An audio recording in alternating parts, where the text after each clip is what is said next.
Would you like to make a podcast? Spotify has a way to let you make one easily, distribute it everywhere, and even earn money, all in one place, for free. It's called Spotify for Podcasters, and here's how it works. Spotify for Podcasters lets you record and edit right from your phone or computer, so you can start creating today. Then you can distribute your podcast to Spotify, and everywhere else podcasts are heard. And video podcasts are also available on Spotify. With Spotify for Podcasters, you can earn money in a variety of ways, including ads and podcast subscriptions. And best of all, it's totally free. You know, ever since I discovered Spotify for Podcasters, I've enjoyed sharing my favorite stories with children around the world. If you've ever thought of starting your own podcast, download the Spotify for Podcasters app or go to spotify.com/podcasters to get started. Welcome to Bedtime Stories. Please make sure you subscribe to get notified of new stories and, of course, share them with a friend. And now, the story of Hansel and Gretel.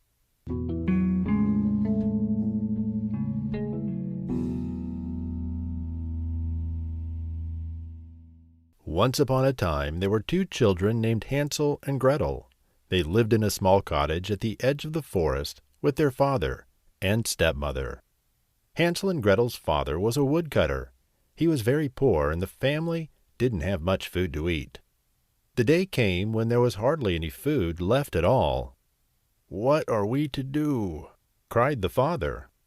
The stepmother, who didn't like Hansel and Gretel, said, "We must take the children to the thickest part of the forest and leave them there. There are just too many mouths to feed." "We can't do that," protested the father, for he loved his children dearly. "We must, or we'll all die of hunger," screeched his wife. "The children are going, and that is that." From their bedroom, Hansel and Gretel overheard the conversation. Gretel burst into tears. "Don't worry," Hansel said. "I'll look after you." When their parents went to bed, Hansel crept out of the house. All around lay little white pebbles that shone like coins in the silvery moonlight. He filled his pockets with them, and then went back to bed. Early the next morning, their stepmother hurried Hansel and Gretel out of bed. "Come on, children. We're going into the forest to chop wood," she told them. With a heavy heart, the woodcutter led his children into the forest. As they walked along, Hansel dropped the pebbles from his pocket onto the path. When they reached the middle of the forest, the woodcutter said, "Wait here. We'll be back as soon as we've finished chopping wood." Hansel and Gretel waited all day, but their father and stepmother didn't come back.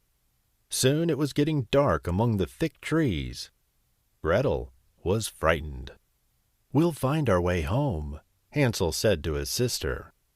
When the moon rose high in the sky, the white pebbles that Hansel had left in the path lit up. He grabbed his sister's hand. "Come on, Gretel. The pebbles will show us our way home."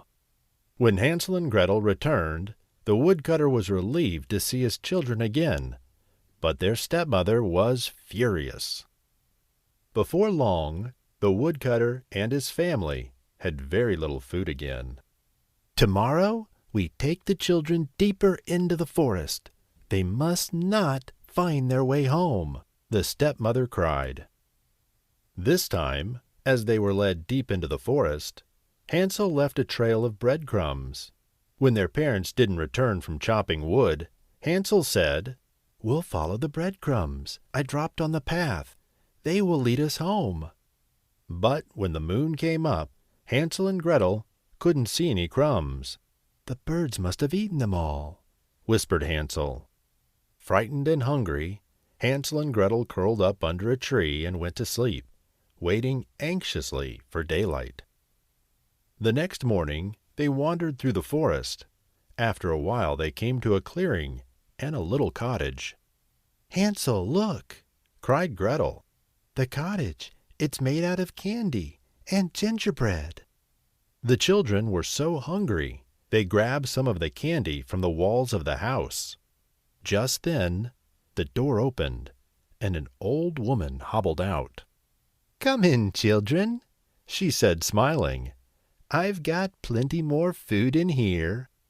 Their stomachs growling, Hansel and Gretel followed the old woman into the cottage. After a delicious meal, she showed them to two little beds, and soon they both fell fast asleep. The children didn't know the old woman was actually an old witch who liked to eat children. When Hansel and Gretel woke up from their nap, the witch grabbed Hansel and locked him in a cage. She set Gretel to work cleaning and cooking huge meals to fatten up Hansel. Weeks passed, and each morning the witch went up to the cage. "Hold out your finger, boy. I want to feel if you are fat enough to eat." Hansel, being a smart boy, would hold out an old chicken bone instead. The witch's eyesight was so bad that she thought the bone was Hansel's finger. She wondered why the boy wasn't getting any fatter. One day, the witch grew impatient. "I can't wait any longer," she screeched. "I'm going to cook Hansel now." Gretel was terrified. "We'll bake some bread to eat with your brother," said the witch. "Go and check if the oven is hot enough." Grabbing Gretel's arm, the wicked witch pushed her roughly towards the open oven door. Grinning horribly, she licked her cracked lips. She was planning on eating Gretel too, and couldn't wait for her delicious meal. Gretel guessed the witch's trick. "I'm too big to fit in here," she said. "Oh, you silly girl," cackled the witch. "Even I can fit in there." And she put her head inside the oven to prove she was right. Gretel gave her a giant push, and the witch fell right inside. Then Gretel quickly slammed the oven door shut. "Hansel, the witch is dead," cried Gretel as she unlocked her brother's cage. As Hansel and Gretel made their way out of the house, they discovered that it was full of sparkling jewels and gold coins. The children stuffed their pockets with treasure. "Come on, Gretel," laughed Hansel. "Let's go home." Their father was overjoyed to see them. He told them that their stepmother had died while they were gone and that they had nothing to fear any more. Hansel and Gretel showed their father the jewels and coins.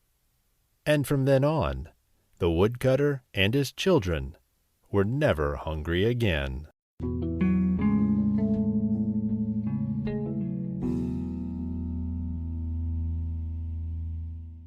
Thank you for listening to Bedtime Stories. Please make sure you subscribe to follow us for new stories and forward them to a friend. If you have a suggestion for a new story, send us an email, magicmonorail@gmail.com. Until next time, good night.